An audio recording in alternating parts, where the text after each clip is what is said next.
Om.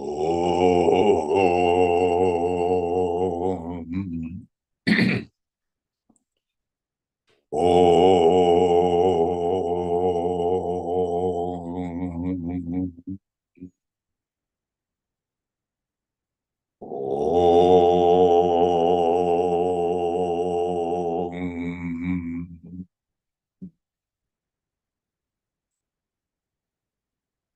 Gurur Brahma, Gurur Vishnu, Gurur Devo Maheshwara, Gurureva Param Brahma, Tasmai Shri Gurave Namaha.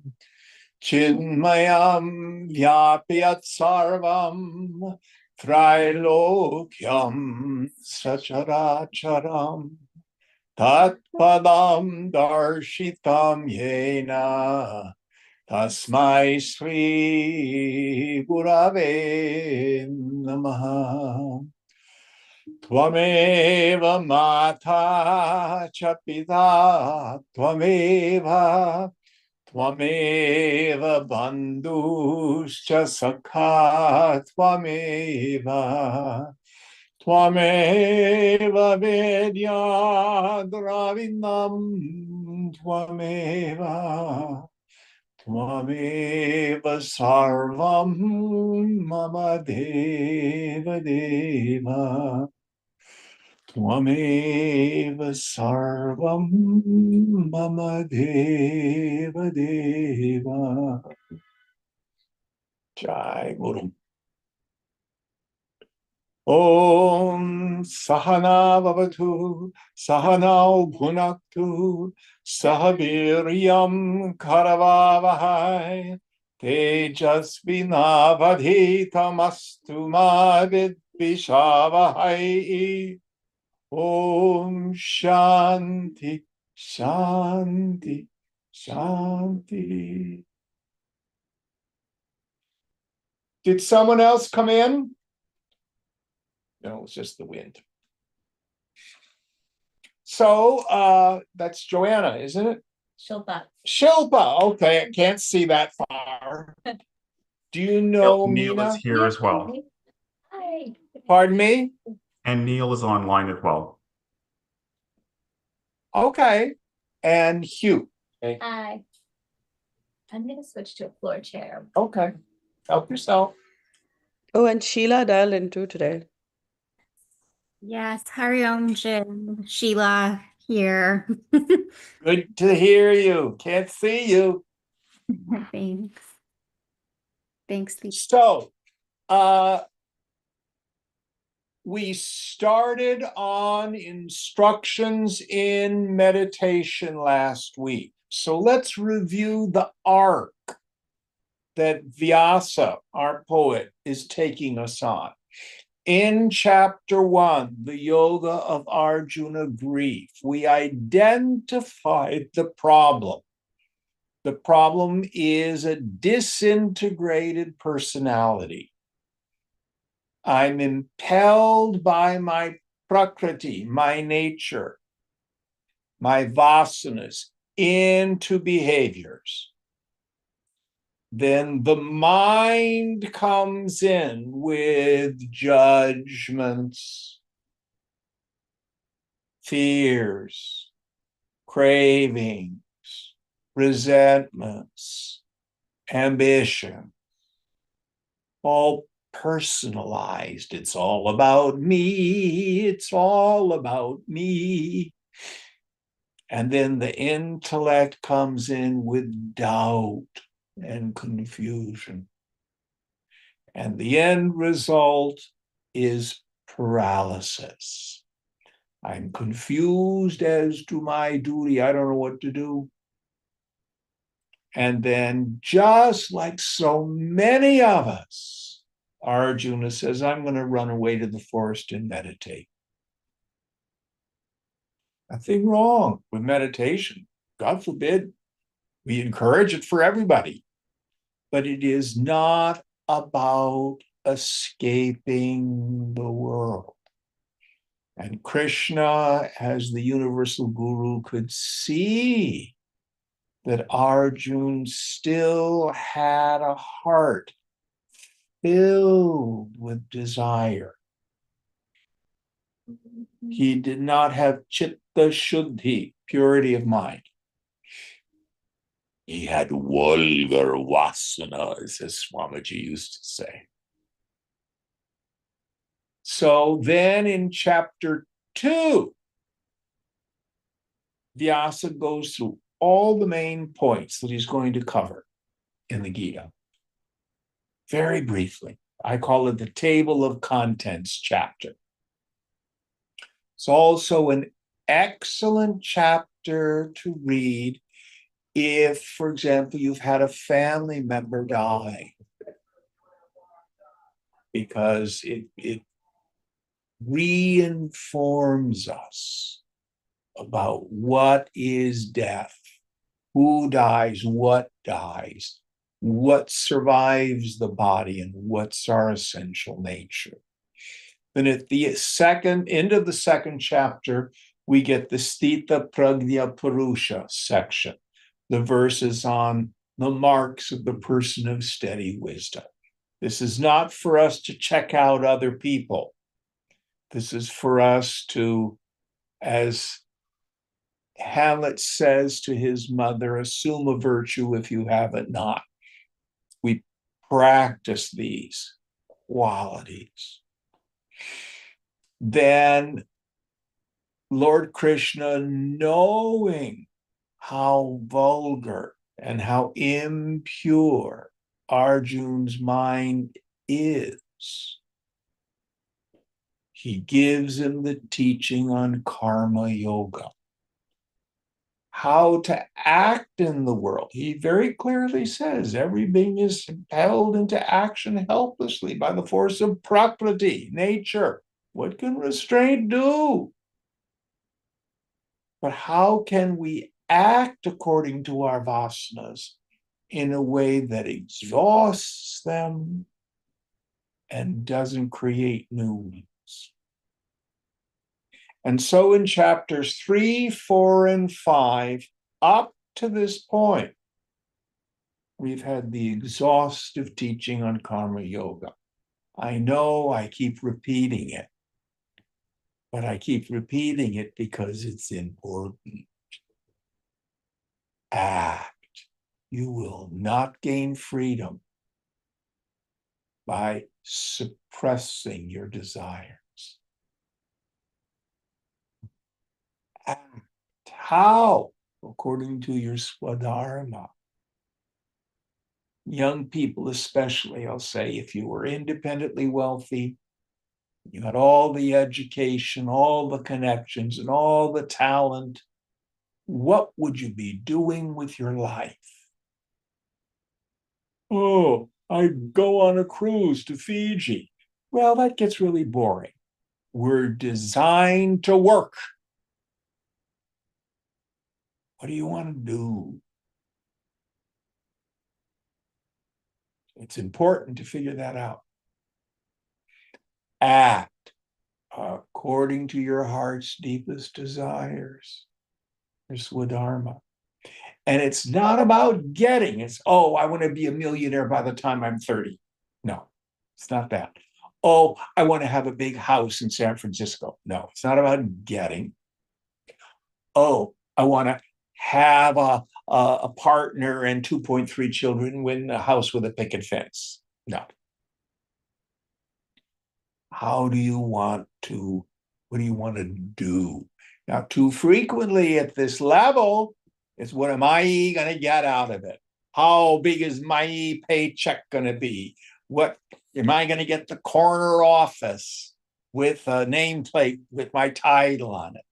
And so the third element, we change our motivation.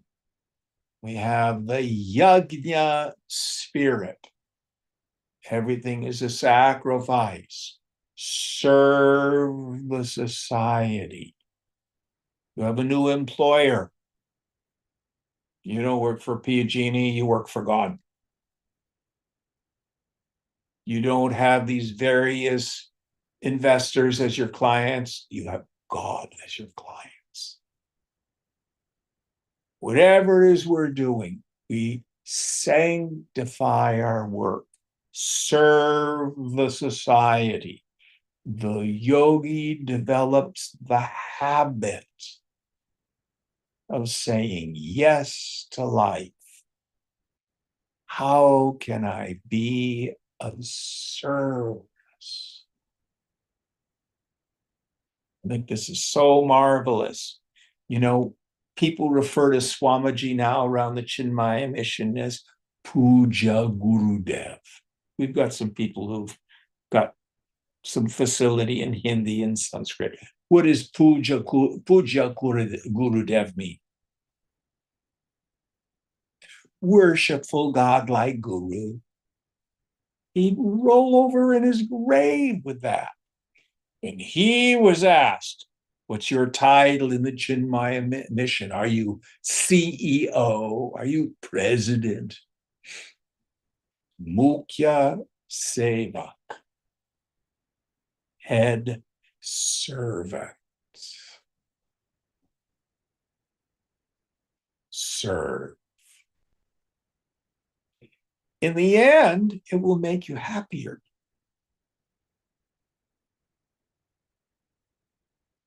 Than renouncing our attachment to the fruits of action. Thy right is to work alone, never to its fruits. So I was talking with Hugh before class. He has this investment firm where he's been very successful and with the what do you call the actual trade that you did? The merger or the Before that. Oh yeah, the credit investing. Credit investing. Okay. So, and you entered into a merger and it hasn't worked out the way you wanted. Not quite. Not quite. But have you done it in a way? Have you enjoyed what you've done? Have you gotten value from serving your clients? Do you feel you've made a difference in the world with what you're doing? Yes. Yeah. So even if you have to walk away from things at this point, it's okay.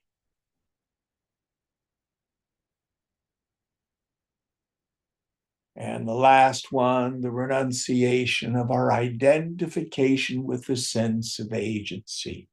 There's no individual me here doing the doing. Krishna called it guna and karma, the qualities of mind and the force of the past. And the other practice that's implied in all this is sakshi bhava, the attitude of the witness, learning how to stand back and watch my mind.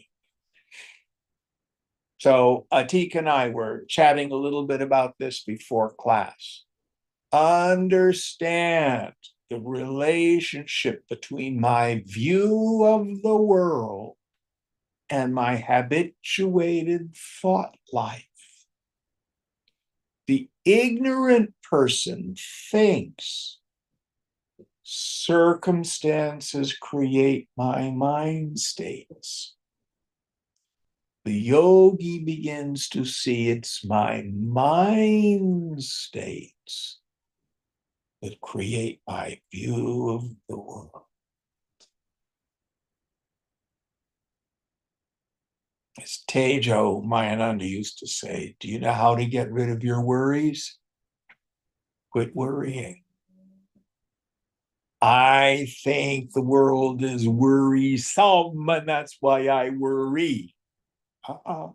I habitually worry, which is why I see the world as worrisome.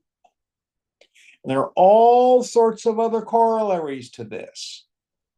One of the most important, it's a spiritual axiom that if I'm disturbed, no matter the cause, I'm the one with the klesha. I'm the one with the defilement. I'm the one with the affliction. I'm the one with the attachment, the expectation, the identification. Always. Well, what about if people cheat me? The world and its people are oftentimes quite wrong. But if I'm upset by it, I have the problem. So important. We have no chance of peace of mind until we internalize that. Nobody has the power to make me feel anything. Well, what if my boyfriend cheats on me? Yes, he's a slime ball, but you don't have to be upset. Doesn't mean not to take action. Dump his slimy ass. But you don't have to. Nobody has the power to make me feel anything. I choose to let that happen. It's incredibly important. Incredibly.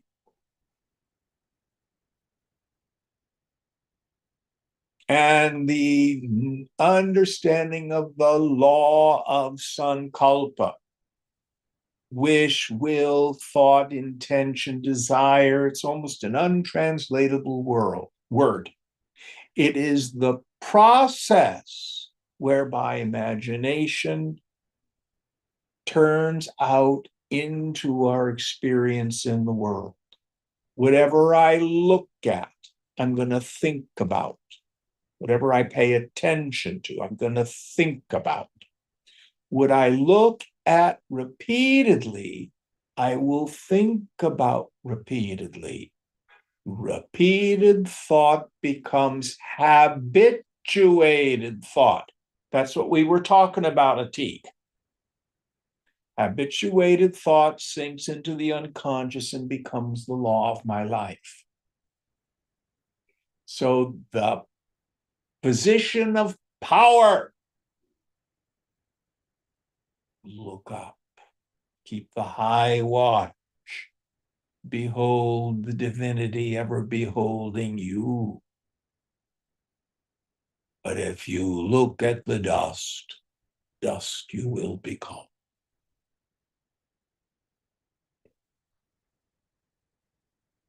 Are you a person who spends the whole morning reviewing your miseries? If you do, don't blame the world if you see it as miserable. Incredibly important to understand this law, power of sankalpa.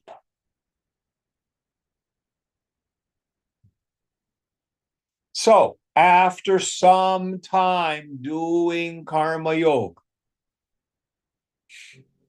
and this Sakshi Bhav, watching my mind,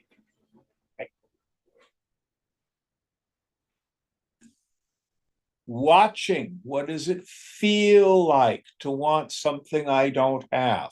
It hurts. My foolishness tells me I'm unhappy because I don't have what I want. Yoga tells me I'm unhappy because I'm wanting. It's the wanting that is painful, not the presence or absence of objects. So you can't flip it off like a light switch. But Adi Shankara says, at least don't embrace a rotting corpse thinking it's a beautiful bride. You may find yourself not being able to drop an attachment, but don't fool ourselves. Understand what's going on. I'm stuck wanting. Can't let it go yet. but at least I know it's not out there. Watch for resentment. Here's another slogan I love. Resentment is a poison we brew for another and drink ourselves. You may be so resentful of what somebody said and somebody did, hanging on to it. They're going on with their lives. And you're, who's suffering?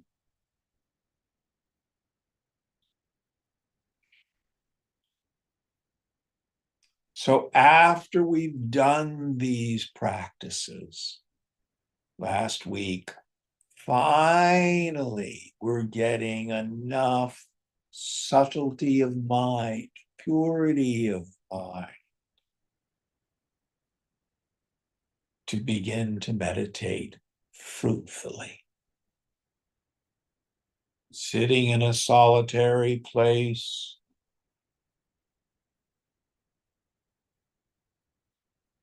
Krishna said, focusing the attention between the brows. This simply means concentrating. It can be on your breath. It can be on your mantra. It can be on a candle flame.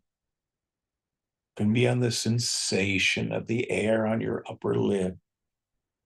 And it really doesn't matter. These are just aids. And when thoughts and feelings arise, we gently but deliberately bring our attention back to our point of attention. This is called dharana, concentration, which is the key to uparati, sense withdrawal, or pratyahara. They mean the same thing. Like the tortoise that withdraws its 5 appendages, 4 legs and its head into its shell. So the yogi, with her concentration on her meditation, can tune out the outside world. And then having her attention and her goal is moksha, liberation, this rediscovery of who I am,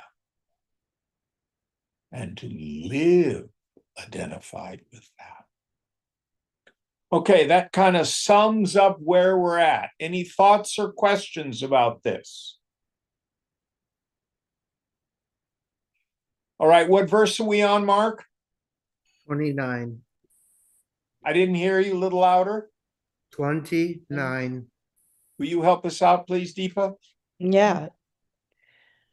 Bhoktaram yagyatapasam sarvalokamaheshwaram suhridam sarvabhutanam gyatva mam shanti mrichati. Knowing me as enjoyer of sacrifices and austerities, the great Lord of all worlds, the friend of all beings, he attains peace. So, why do we do various austerities or tapas? Why do we do sacrifices? Because we seek the good. We seek the good. Now, this is an important point. You may think you're a religious person. I worship Lord Krishna, or I worship the goddess. But you've seen me do this God knows how many times. You take the word God, G-O-D. What I want you to do is stretch it. And down here we have another O. We'll stick it up there. So we have G-O-O-D.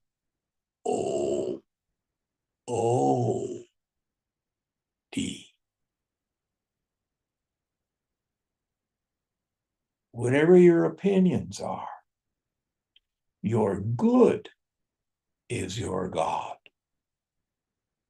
And your God is your good.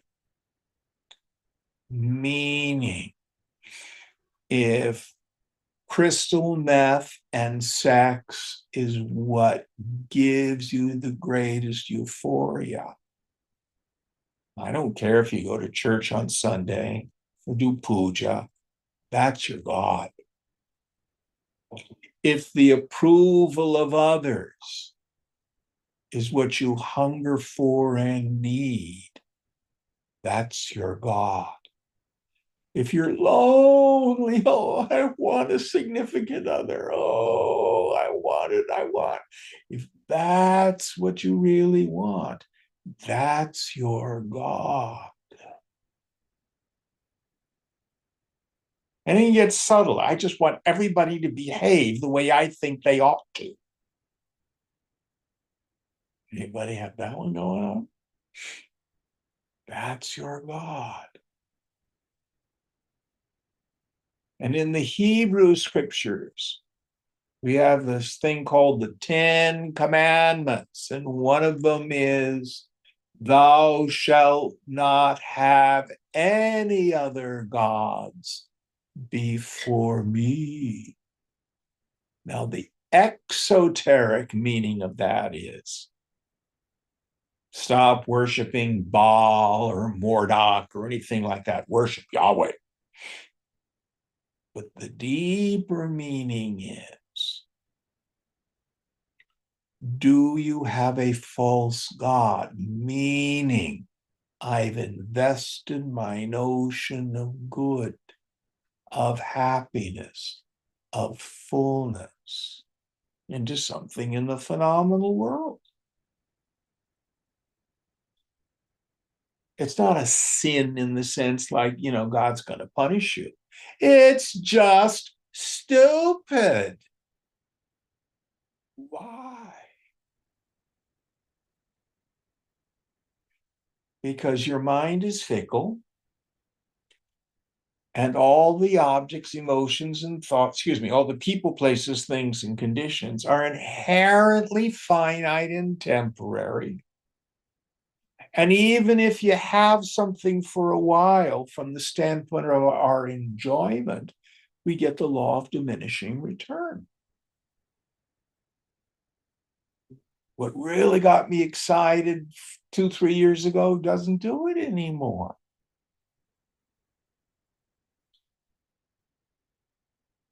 And it's always the product of work. 95 cents worth of work for a nickel's worth of joy. It's just bad spiritual economics. So Krishna says, being intent on me, meaning not Lord Krishna out there. It's a place to start. But remember, when Krishna talks about himself, he's talking about the self. He's talking about you.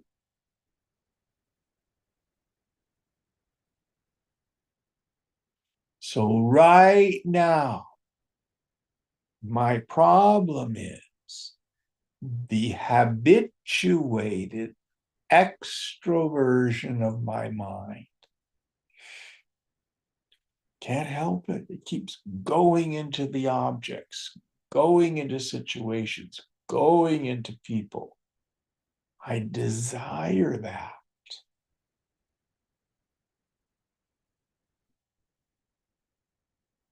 What we're invited to do is do our best to plunge the mind in its source in the self.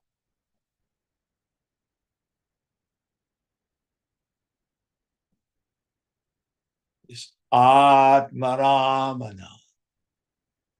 The simplest way to do that is stay with the question, who am I? Koham.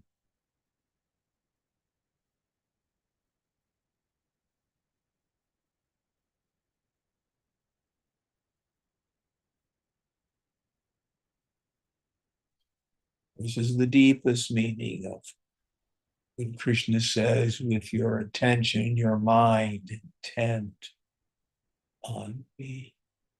And when it extroverts, bring it back.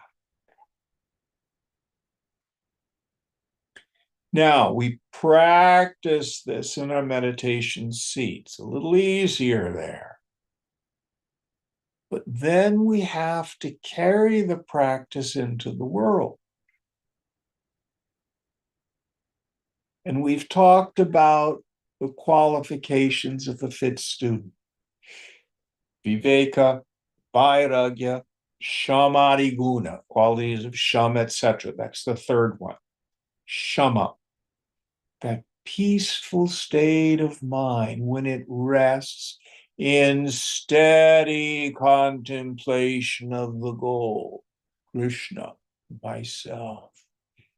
After having muhur again and again detached itself from the chaos of the sense objects.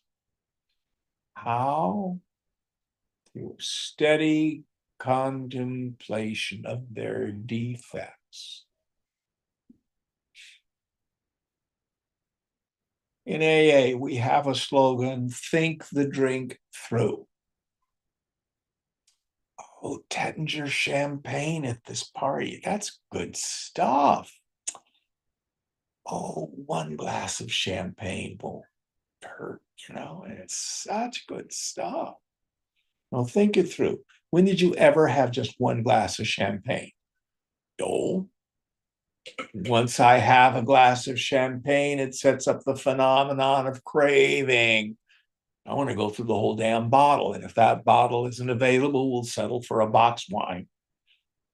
Cheap vodka. Whatever. Then the whole phenomenon of the binge, hangover, regret, all that sort of stuff comes into place. No, thank you. You have the Tettinger champagne. Not for me. That's one of the things we're taught in AA. It's great yoga. Now just expand it to everything. Think it through.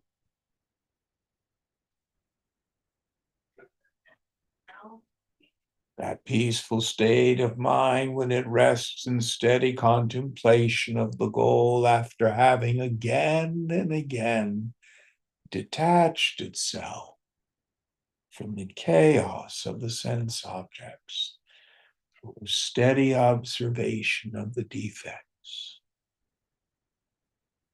It's only going to be temporary. It will change. My mind will change. And if I repeat it, it's only going to strengthen the craving for it. Any questions on this? And instead, turn the mind within. Bhaja Govinda, seek the self, worship Krishna.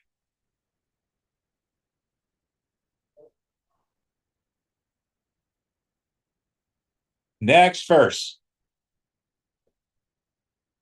Jim, that was the last one. So now it's the Upanishad ending. Okay. Om Tat Siditi Srimad Bhagavad Gita Supanishatsu Brahma Vidyayam Yoga Shastre Shri Krishnarjun Samvade Karma Samyas Yogo Nam Paschamodhyayah.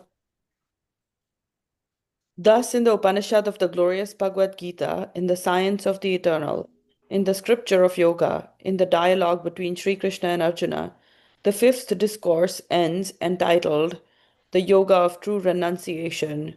Om, Om, Om, Om, Om. So he basically started us on meditation. The next chapter, chapter 6, is marvelous because it is clear, exhaustive instruction on how to meditate. Abhyasa yoga. Let's start it. Shri Bhagwan Uvacha Anashrita Karma Phalam Karyam Karma Karoti Ya Sasamnyasi Cha Yogi Cha Na Nirignarna Chakriya. The Blessed Lord said, he who performs his bounden duty without depending on the fruits of actions, he is a sannyasi and a yogi, not he who has renounced is without fire and without action. Yes. So it's metaphor. Fire and action means doing your obligatory sacrifices or actions in the world. So it is a wrong idea of sannyasa. We hold up sannyasa, the path of renunciation, to become a monk or a nun and leave the world. That may be the path for you.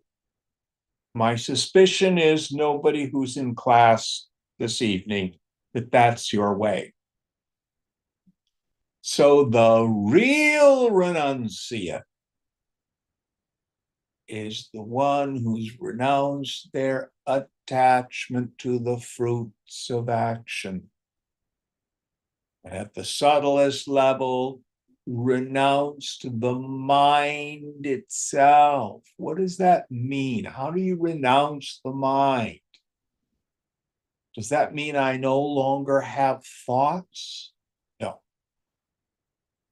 To renounce the mind means I quit believing in the reality of my thoughts.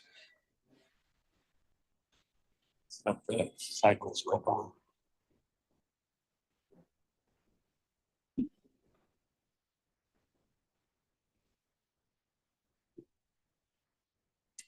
It's a great metaphor for when the mind gets triggered. It's just loud and noisy. I'm the knower of it. Then it passes. You okay? I'm just using.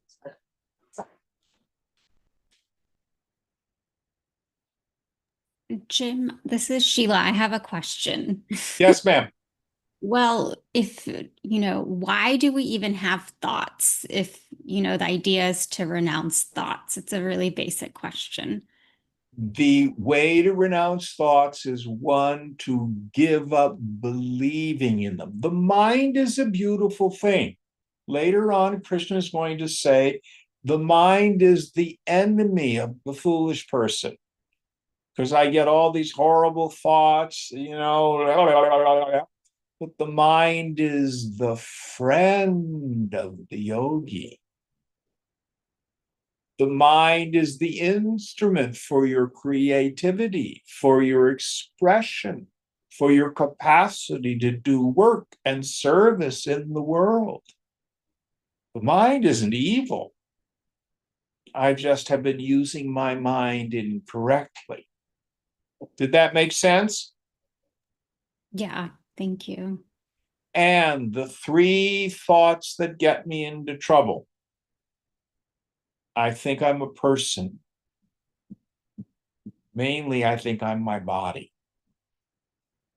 And with that feeling is a sense of what I've been calling spiritual impoverishment. I'm not enough, there's not enough. Then I think either I need to fix the world or I need to fix me. Some go. And then the third element is struggle. This is really serious. I've got to have it, this, that, or the other thing, or I won't be okay. And that seems very real. And what we've got to understand is that's rooted in spiritual ignorance.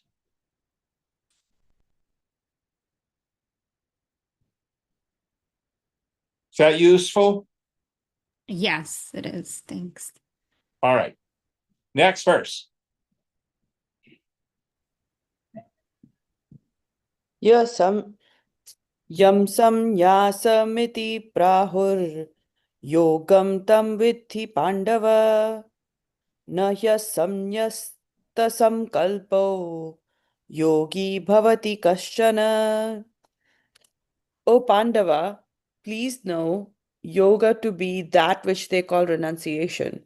No one verily becomes a yogi who has not renounced thoughts. Yes.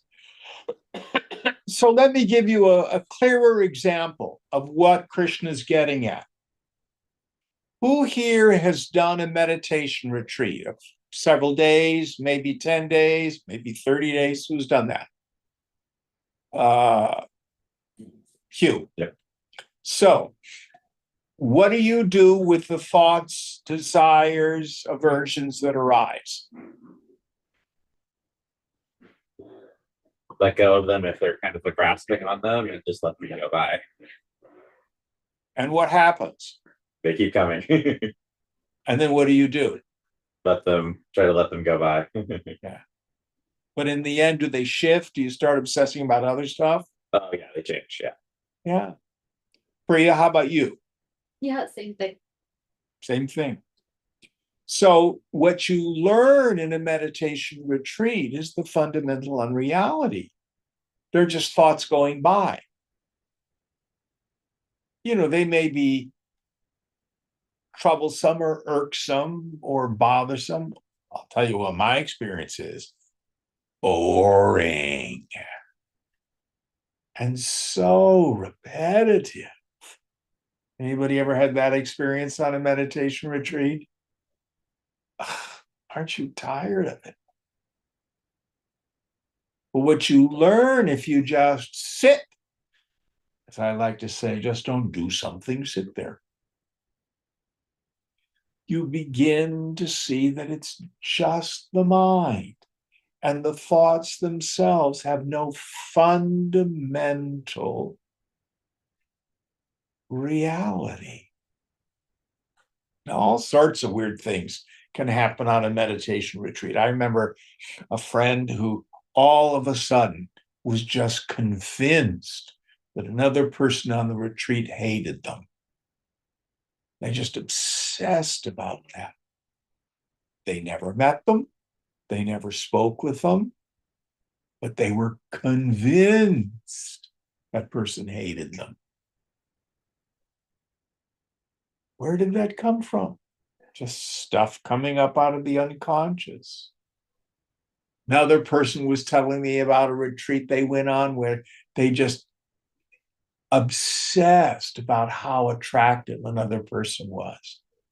They couldn't stop looking at them, lusting after them. They never met them. They never spoke with them. It was unreal. It was all in their minds.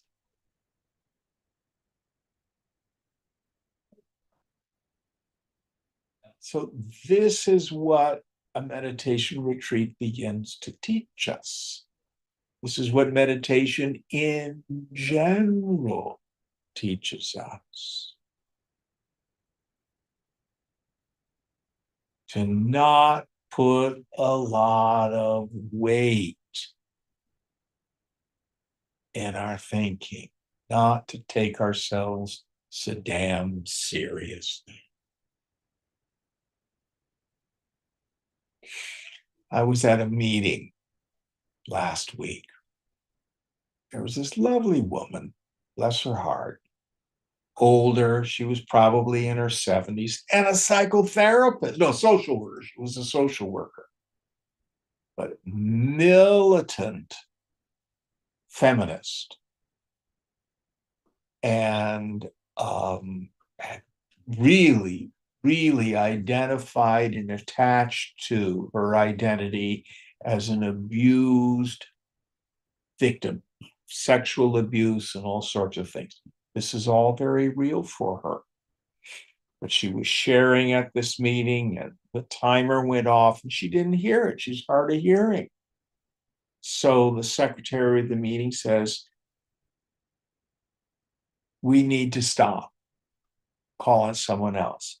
She was convinced, because it was a man, that he was being aggressive toward her. Was convinced of it. I was sitting there in the room. No, he was just doing what he's supposed to do. So after the meeting, she wanted me to agree with her about how terrible the secretary was and how aggressive. And I said, well, that was my experience. I thought he was just trying to stay and keep the meeting going. And say, you're a blah, blah, blah, blah, blah. And she goes off on me because I didn't agree with her. Storming off, I'm never coming back to this meeting again. She made it all up.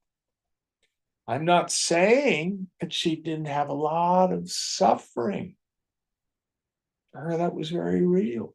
I'm not saying she didn't have all that abuse when she was a child and a young woman. But it became a lens through which she saw everything. It wasn't real. It wasn't real.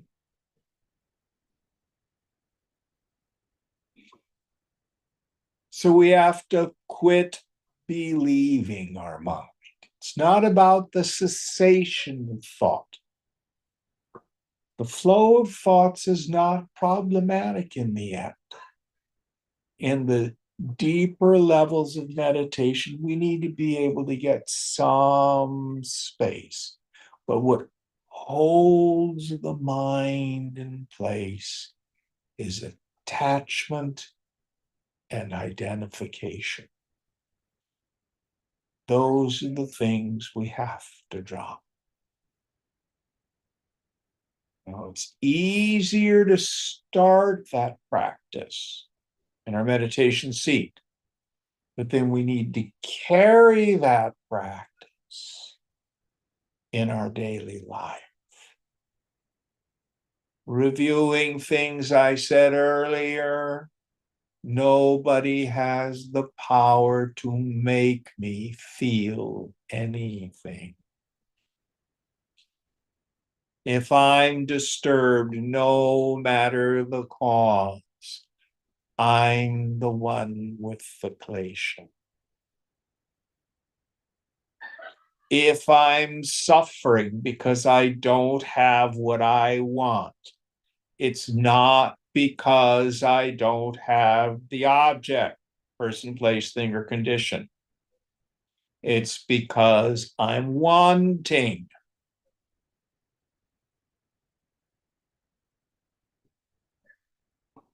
These are axiomatic. I repeat them over and over again because Maya is powerful. It's not that I'm questioning your memory. It's just that many of us have a very, very good forgettery. And all of a sudden, what have you done to me?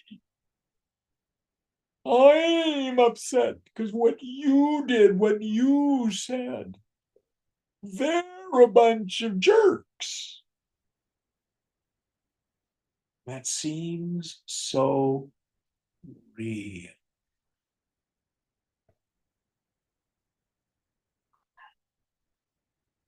And the world's just the world.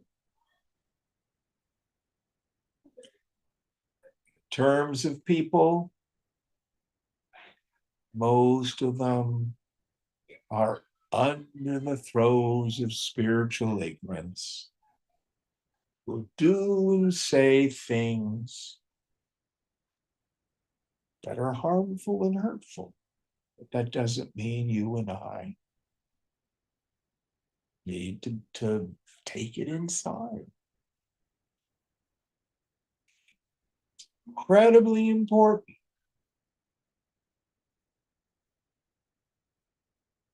And this doesn't mean to be thick-skinned. It means to deeply understand. Many of you who've done long meditation retreats, were they Vipassana retreats? Yes? Yes. Word Vipassana is Pali. The Sanskrit is Vipassana. The root is Drish Pashyati. We get not gerunds, we get anyway, words like darshan, vision or sight. Pashyami, I see. So pashyati means to see. Vipassana means to see deeply, see what's really going on. V is a superlative. It's usually translated as insight, but it means woke. I stood back and I'm watching my mind to really see what's going on. 90% of the healing of the mind is simply becoming aware of what's going on. Then the solution becomes pretty clear.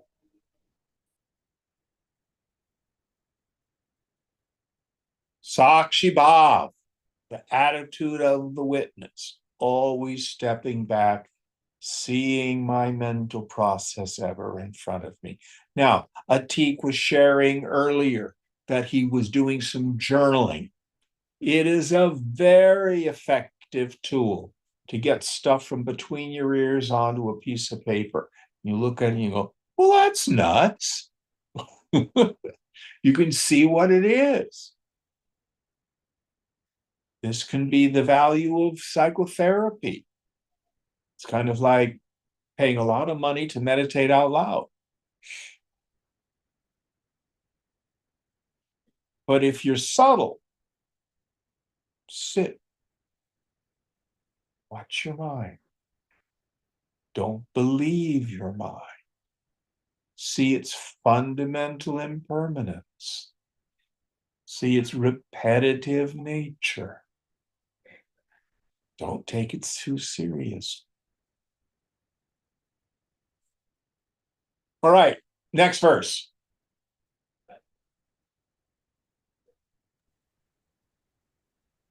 Arurukshormunir karma karanamuchyate yogarudhasya tasyaiva shamak karanamuchyate. For a muni or sage who wishes to attune to yoga, action is said to be the means. For the same sage who has attuned to yoga, inaction is said to be the means. So the word he's used here is yoga rudha. Arudha is a riding term. More common usage is ashwarudha. That's to mount a steed. Ashwa is a horse. Who here's done some horseback riding? Do you have your hand up? Yes. Okay. So when you're out there and were you riding Western or English? The Western. Western.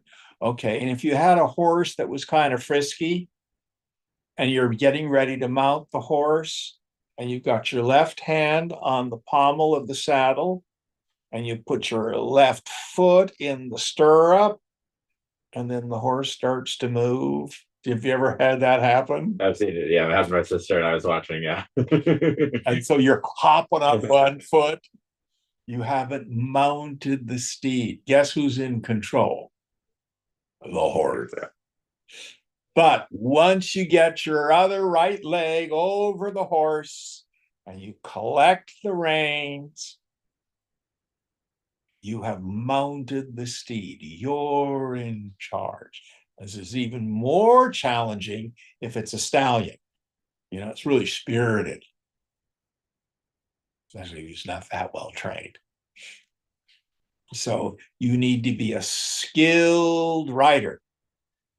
to mount the steed, an ashwarudha, someone who can really control the horse. So here, Krishna plays with this word, yogarudha, which means to gain dominion over the steed of the mind. Now, the ancient Hindus, from the standpoint of their political world, were incredibly dependent on the horse. The horse is a really big deal for ancient Hindus. You ride a horse into battle, you had chariots. You know, if you see pictures of Krishna and Arjun, they've got a war chariot with horses pulling. I think a Hindu chariot has 3 horses, pretty sure. Horses are a big deal. So that's why Krishna is using this metaphor. I think today we would have to do Tesla Rudha, you know, mounting your EV car. But the idea is you're in control of this incredibly powerful beast called my mind. When it is poorly trained, if you've got a horse that's, if you go like to a dude ranch, do you ever go to a dude ranch? Yes? I have not been now. Okay. You get on a horse, you don't know how to ride. And then the horse decides to go back to the stable.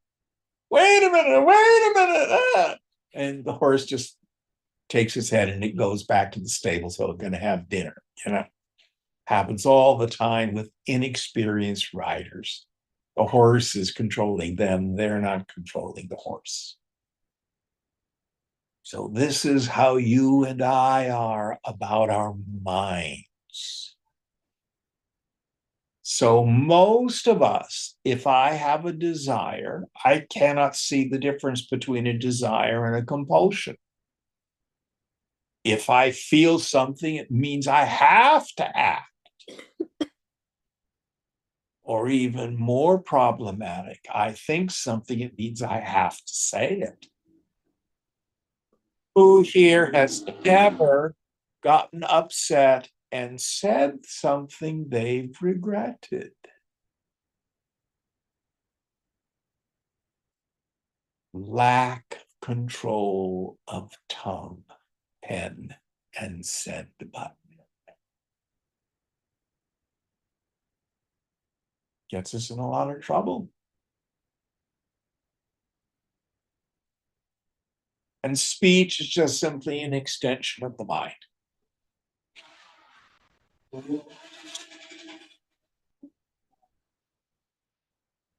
So the yogi learns to have some dominion over her thoughts. I was talking with someone and they were said, well, they're going into silence for the weekend. I said, oh, wonderful. What a delightful practice. Who here has ever practiced maunam, had a day of silence where you didn't speak? Who's done that? Or you can do it like take the morning.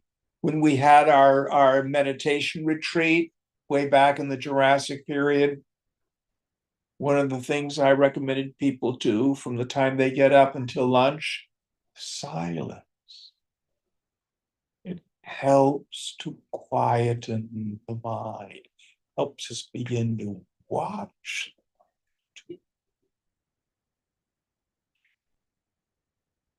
So, having to some degree gain some control of the mind. would you read the verse one more time? Because I want to make sure I get the second part of the person who's successful and the person who's not successful, the outcome. Would you read it again for me, please? In English, Yes. for a Muni or sage who wishes to attune to yoga, action is said to be the means. For the same sage who has attuned to yoga, inaction or quiescence is said to be the means. Yes. So here he's talking about the sequence of practice. Here Krishna is saying if what you want is to attain to yoga, yoga rudha, karma yoga is important action. If we do this intelligently for some time, we will find easily and naturally the mind will want to turn inward, not out of escapism,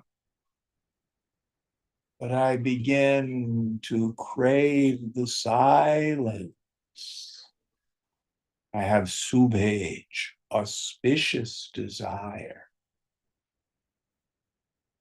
I find it easy to sit in meditation. It's like breathing. I can't do without it. Absorbing the mind in the sound.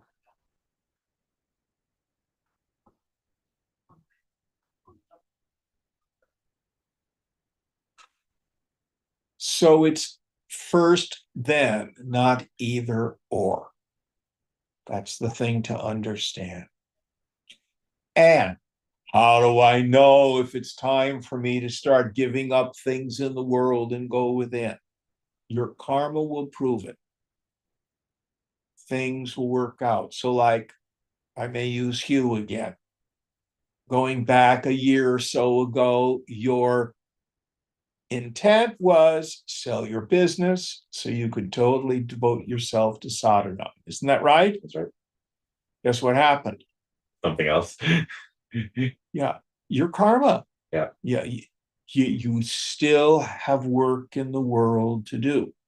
That doesn't mean not to meditate, not to use all these practices, but the circumstances of your life have not allowed you to completely devote all your time to sadhana yet. That making sense? Yes. You can quit your job and say that you're going to go do sadhana all the time, and you spend your time watching Netflix and playing video games. That's not the same. Oh, I want to do sadhana all the time. I'm going to join the ashram. So what do? You spend all your time at the ashram working.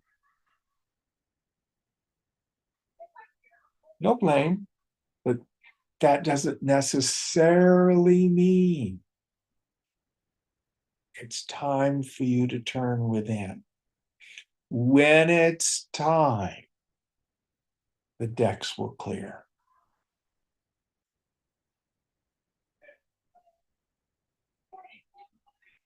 All right, next verse.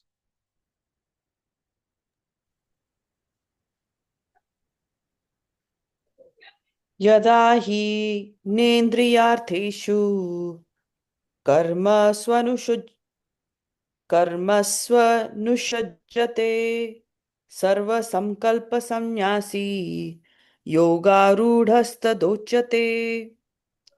When a man is not attached to sense objects or to actions, having renounced all thoughts, then he is said to have attuned to yoga. So again, he's defining this term yoga rudha, and it's not just men, it's people. So when a person wishes to do this, so let's parse the various things. What's the first idea he gives us? When a man is not attached to sense objects or to actions. Yes. So We've learned to stand back, the attitude of the witness. We do our duty in the world. And I'm no longer attached to objects. I work in the world, good things happen, glory is God's. Negative thing happens, it's egg on God's face. So Shankara has a powerful image. We want to have a mind like a wicker basket with water pouring into it. Let everything pass through. Let me give you a worldly example. So, again, I'm going to pick on Hugh because he doesn't come that often. Gobbledygook, frippy floppy booby doo. Did that upset you? No, Why not? I didn't understand it. Okay. Didn't mean anything. You're really a nice guy, and you're good looking, and you're intelligent. You've got some money now, and you're so kind, and you're good, and your integrity is great. How did that make you feel? Felt good. Okay, let it pass through. You're just an idiot. And if you really look at yourself, you're probably just as slimy as these people you've been doing business with. Your actual motivation is just greed. And not only that, you're a pig. How did that make you feel? Not good. Yeah. All three statements are not true.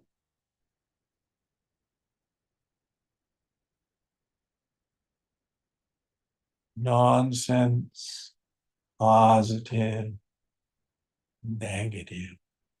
Let them all pass through. Don't let any of it land. Is this making sense? Yes. Easy to say, not easy to do. If positive things come into your mind, give the glory to God. Someone compliments you, you graciously say thank you and drop it. And if something negative comes, just let it pass through. Why? Because the self in me is near malam, without any taint. It's nirpunya, nishpunya. It is without merit too. Self in me is shunya, void and empty of any qualities. Rupa. But it all just passed through. Then just act in the world. Now, where we get attached is on the positive side. When someone compliments us, when information of the world comes that affirms our ego, we drink it like new wine. Oh, yes. Now it's too late. You're identified. You're attached.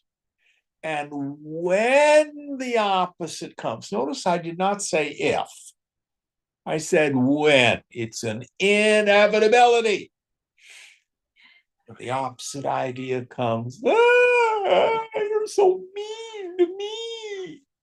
It's too late. Mudha, fool.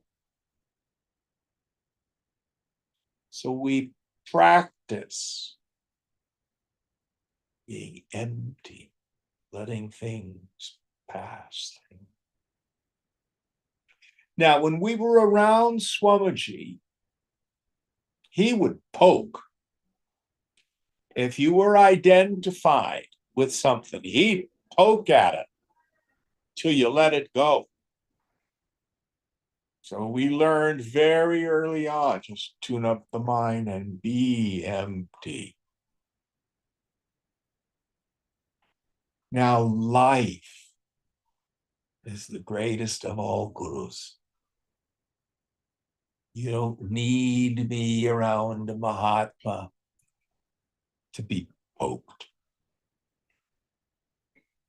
Life does a very good job of it. And whatever the issue is, will keep coming around until we let it go.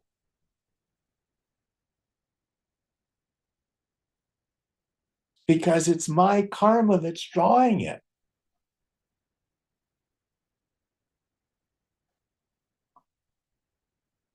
So my job is to be transparent, letting all that information pass through. Next idea.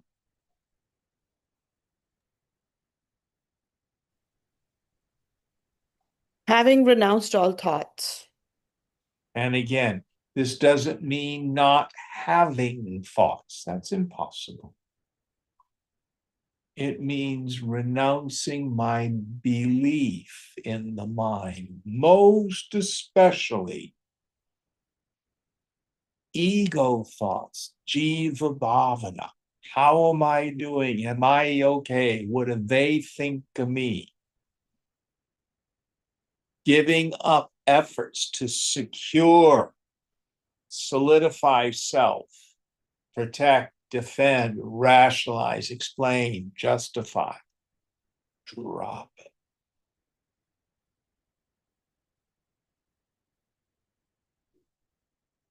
This is vairagya, that desire to give up all attachments to all experiences gained through the senses.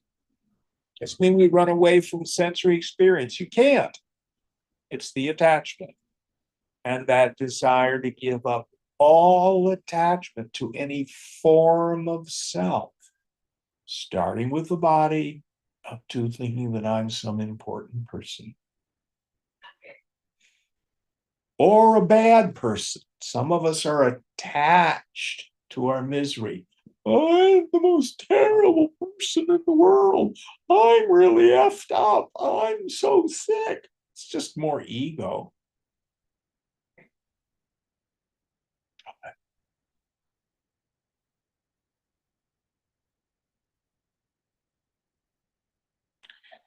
This is Abhyasa Yoga. Now we're getting into serious practice. We start in our meditation seat. Then we endeavor keeping the mind in this attitude of the witness, carrying these ideas. Meditation in action.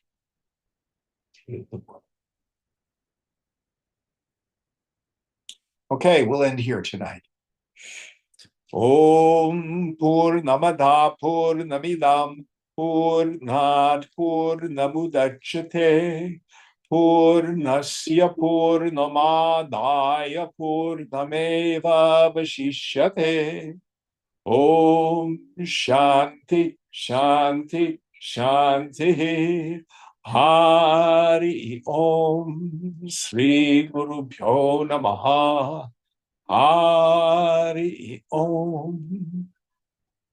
Om.